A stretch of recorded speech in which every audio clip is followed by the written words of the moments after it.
One of the most effective ways to get better at PixelGun is to utilize the PowerPoints that are on many of the maps. PowerPoints, if you don't know what they are usually high up areas with strong sightlines and decent enough cover within a medium range of the center of the map.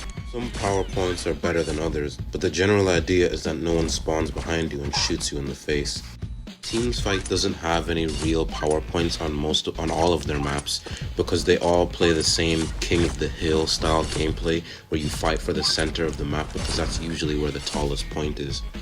This applies to just about every single teamfight map in the game, except for D-Day, because the map that's up top always wins. This video is only going to include the maps that are currently in rotation, and it's going to exclude point capture, flag capture, duels, escort, and team strike, because they don't really have PowerPoints. They're either objective game modes or respawn game modes.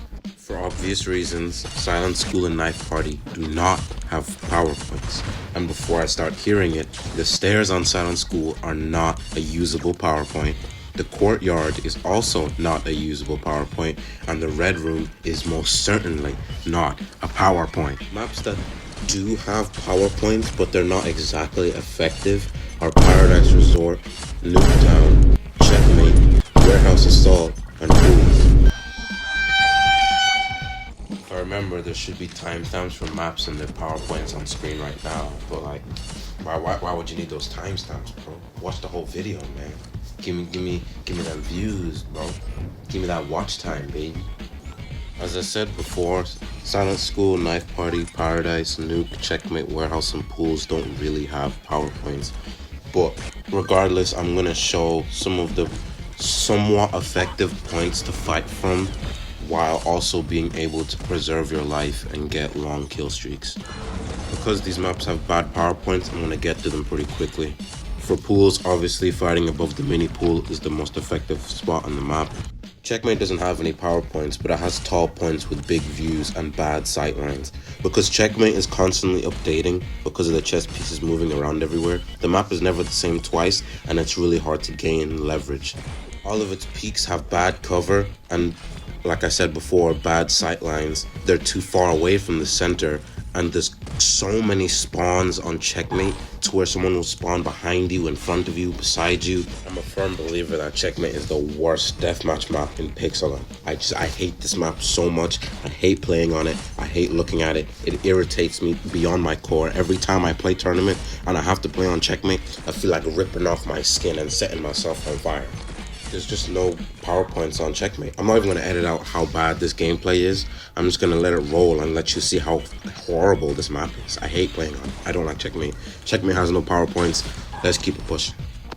Warehouse Assault matches are usually fought on the inside or the outside. For the inside matches, I recommend sitting on top of the crates and shooting anybody that's in front of you. One issue that does stem from this though is that people can spawn behind you from the outside and go in through the back door and hit you from behind. And another issue is that people will come from a blind spot to your right and shoot you in the face without you even seeing them coming. Warehouse Assault's second PowerPoint is on the outside, where you sit on the bridge and snipe people as they respawn.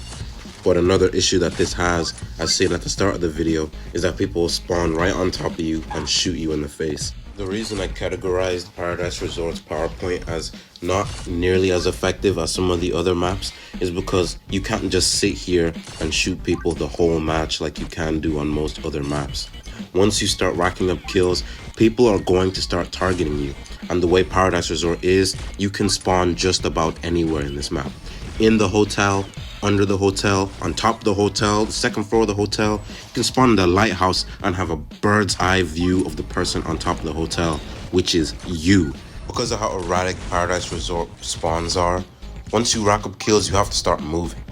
Move behind the hotel, to the left, the sides, inside the hotel even, so that when people get on the roof, they think, oh, he's not here anymore, but you're still behind them.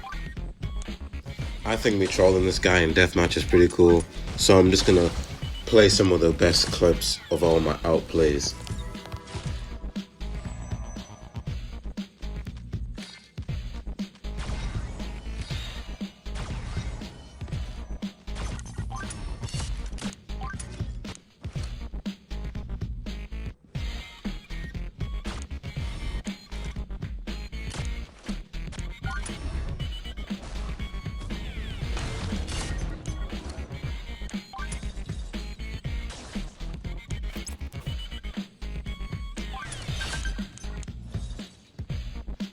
once you kill them like 3 or 4 times in a row, like any human being, they're obviously gonna realize you can't beat someone in an uphill battle. So they're gonna give up and try kill other people, which gives you the perfect opportunity to go back around, collect all the kills, and get yourself a quick and easy rampage.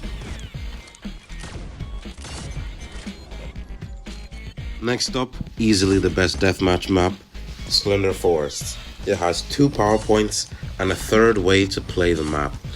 The 2 power points are opposite sides to each other. You sit on the mountain here, or you sit on the furthest caravan. Both have great sightlines of the whole map, and not too many places where people can spawn on you, but because Slender Forest is a pretty small map, it's bound to happen anyways.